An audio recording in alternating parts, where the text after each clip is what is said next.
Welcome back to V-Rule. Is there hope for Prismatic Evolutions?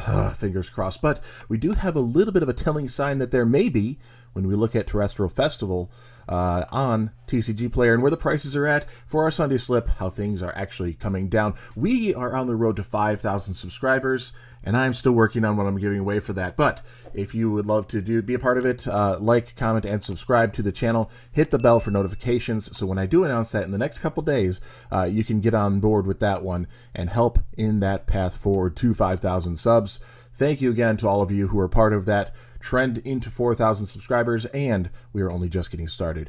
Let's dive in. We have the Umbreon Master Ball. I don't want to go crazy on the Master Ball cards because they are the most difficult pulls of the entire set, but we only look at Terastal Festival here to see what does this mean for Prismatic Evolutions. Is there anything telling here? And I think the story is actually not great, but let's get into this here. We have seen the prices coming down. You can see this reflected on eBay as well. Not a lot of sales happening here on TCG Player. The entire Japanese side is a little bit newer to them. They've been around for a while on it, but breaking out as a separate category and having a lot more listings in this area is a little bit newer. But the prices have been coming down. $345 is our price here. We were at like a $400 card not too long ago, so it's come down a little bit. This is good. This is what you want to see. This is the norm. You see something like this new Moonbreon, the Umbreon, the Sunbreon, whatever people want to call it.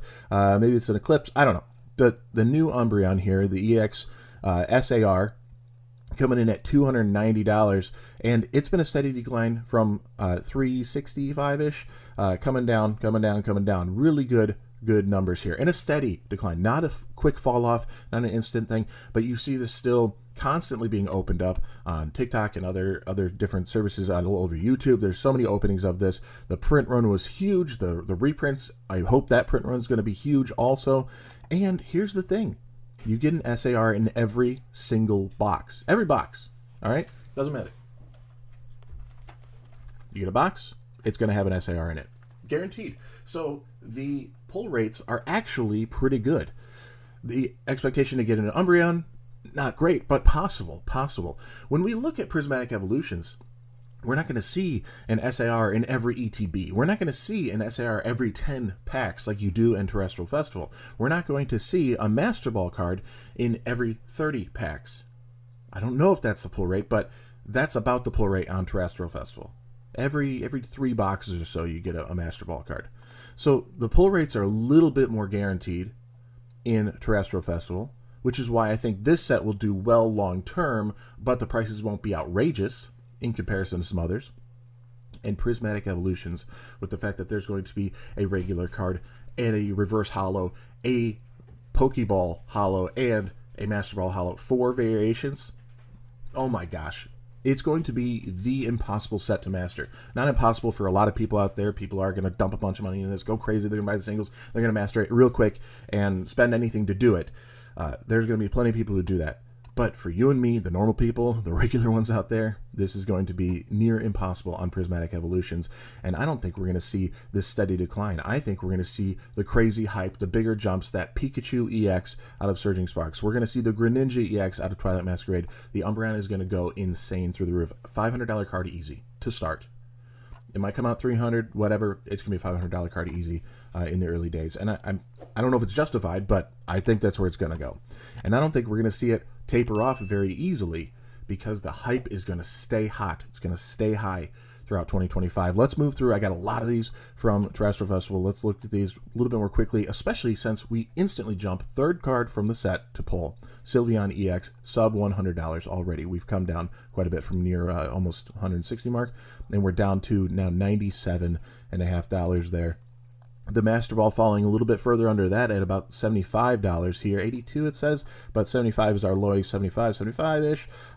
So we're looking like 75 is a little bit more reasonable. So that market's still slipping down on that one. We have the Espeon EX here coming down even further, even faster. It's actually kind of tapered a little bit, which is kind of nice that we see some of these stabilizing, a little bit more security on the set here. We're about a month in, not quite, but just quite close to it here. We're a few days out from a month in, and we're about $65 on the Espeon EX. So now we're getting in the territory where I think these might be worth picking up because they're less than one of the boxes. Less than a Terastal Festival booster box.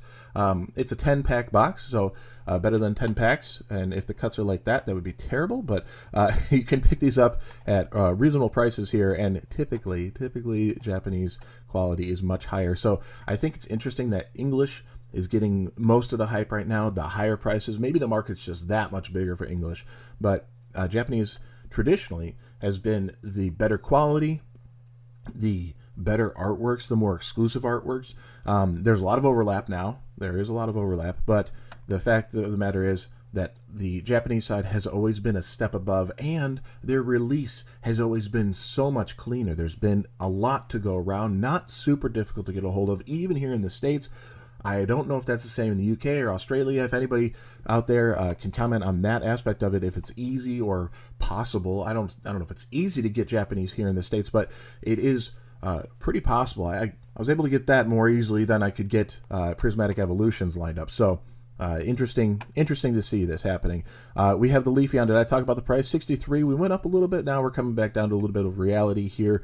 The Jolteon Master Ball. I don't know if this is the last Master Ball I have. Maybe $50 on this one. Good steady decline there. Glaceon EX coming in 53. Is that true? Yeah, okay. It's a little bit higher than that, getting a little closer to that $60 mark, really, on that one.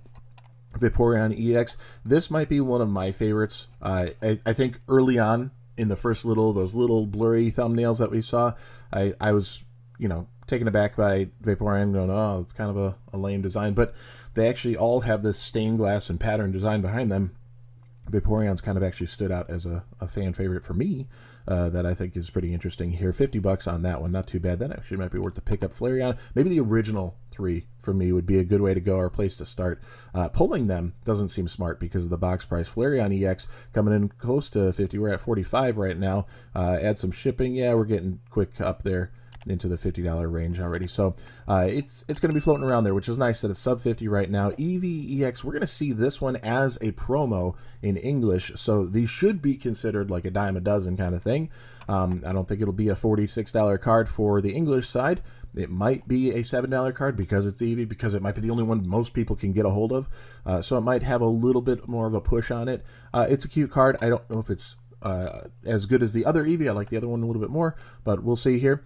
When it reaches English here, Jolteon EX coming in well under 50. We're almost at $40 flat, so 45. Okay, we got some ways to go there, but we're seeing the market saying that 45 is a little bit more reasonable price point on that. EVEX under 40 on this one for sure here at 37. And like I said, I prefer this artwork a little bit more. It's a little bit more painterly, a little pastels, kind of, I don't know, very muted tones, very simple, but it has this cuteness, just Eevee in the rough there, over the one on the fruit tray. I don't know what that's about, but that'll be a fine promo to have, but I think I prefer this Eevee a little bit more, and deservedly so. That's why that one's the pull and not the promo, but we'll see.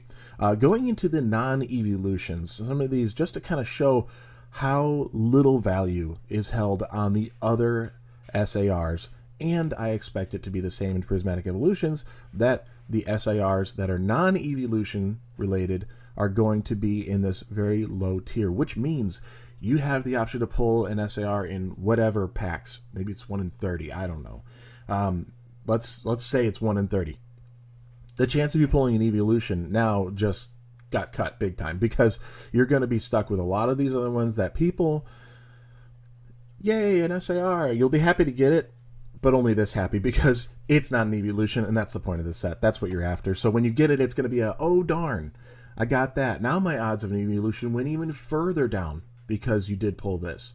Not to say it won't happen, not to say it's not going to be possible, but it's going to be expensive to be opening a lot on this set, to be opening 50, 100 packs on this set. It's going to be really expensive to get that done. So take a breath. Look for those MSRP deals on Prismatic Evolutions. Don't go crazy. Do not FOMO. And when it flies off the shelves, we are releasing for the next 9 months on this set of Prismatic Evolutions. So take a breath, calm down. It'll be okay. It will be okay. You'll get stuff along the way, and watch it come down, hopefully with the same trend that there's the spike to start and it steadily comes down and levels off into the ridiculous prices of $14 for an SAR, or an SAR in this case. I for Us illustration art over there in Japan. I just wish they would have kept some things the same. We got the silver border, yay! Just call it an SAR. Why are we reinventing the wheel every time over here? I don't get it. This one's set to lightly played. Let's see if there's a near mint option here. What that looks like. Okay, we're at like $13.50 on this one for the Palafin. So I think this one's cool, but it's not an evolution, so it just loses a lot of points. Now we're at the point with an Iron Valiant EX that this is the same as a pack price out of Terastal Festival. Once you reach that, don't buy packs if you're going to be picking up the lower tier SARs. And there's more of them. There's more of them. I didn't pull out most of them. I got 3 more to go after this, and I didn't pull out most of them. If you're at that pack price, do not buy the loose pack. It's mappable. That's been discussed and discovered and easy, so people can pull the good stuff and sell the loose packs knowing you're getting nothing. And you're going to be taking a gamble on a loose pack for sure. Big time. Wouldn't do it. Don't do it. Sealed box is the only way to go on this set. That's the only option for you if you're going to be opening packs. But then you get to the Iron Valiant EX, where we're at $8. I mean, $8. We're at the pack price, the individual pack price. The Terapagos, we're at $6. $6.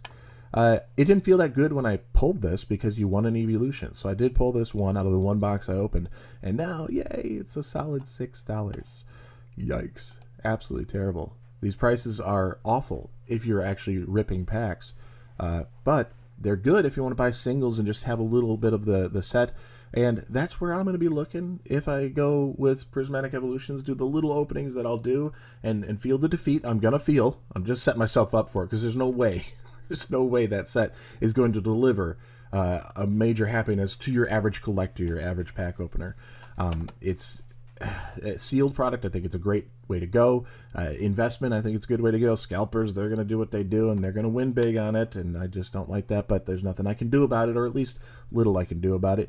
But these out of Terastal Festival, it looks like a more obtainable possible set to be a part of, so I might move this direction. I might start with the lower end SARs as the prices cool even further, you know, because the Goldango here, EX, $6.50, not even $5.50, is that what we're seeing here? No, okay, $6.50 is reasonable. These are the way to go. Pick up these lower tier ones, kind of knock those out, but still SARs, and then work your way. Maybe one a month of the different evolutions, and then if it gets to a higher price, you gotta wait a couple months and budget for it, and just slowly build your collection. You don't have to have it all in the first days. You can slowly build your collection. So I'm still working on Crown Zenith. Okay, that's one set I'd like to master. I'm still working on it, and I haven't even figured how I'm going to work on it. I have some stuff I could open, but I'm like, is it worth it? Probably not. Maybe buying singles is the only way to go, and just buying 1 or 2 here or there. Working on 151. I'm close, only a handful of cards away, but I'm still working on that, and it's been out for a while. So taking that time, working on building the set, it doesn't have to happen overnight. Collecting is a journey. Sandy Shocks EX, here we are. It says $3.66, but the lowest listing is $5, $6 here, and we're there at $6 on that one. So, you know, you have your market price, you have your lowest listing. Things are starting to trend up a little bit on this one, but we're talking pennies at this point. So, taking a look at this, it's not even worth an opening one single pack to see if you pull it and just go get this. And you got to understand that the secondary market is almost always the cheaper way to go, even when you see these big expensive cards. You do. If you see that $400 Pikachu, $300 Pikachu, maybe we're at $300, I don't know where it's at now. You see that Pikachu and you go, oh my gosh, that's so much money. It's like, how many packs would you have to open with the hopes of ripping it? I don't think you're going to be able to pull that too easily. Are you going to spend that kind of price and you will pull it? No. Are you going to spend that price and you may pull it? Even then, it's just a soft maybe. So as much as it is hard to wrap your head around these big ticket prices on these individual cards, it usually ends up being the less expensive option when you want to go that route. So do what you'd like in your collection journey, but be a part of V-Rule and join me on my collection journey. I hope to share my knowledge and my experience with you more than anything else, because my knowledge is finite compared to the hobby, and I'm learning just as much as you are. Love your feedback. Like the video, comment down below, and subscribe to the channel. We are on the road to 5,000 subscribers, and in the next couple days, I'll figure out what that means, and we'll do a big, giveaway announcement that we have to start commenting on that video. So stay tuned, and we'll be in touch. And I'll be here tomorrow because I post 7 days a week. So peace.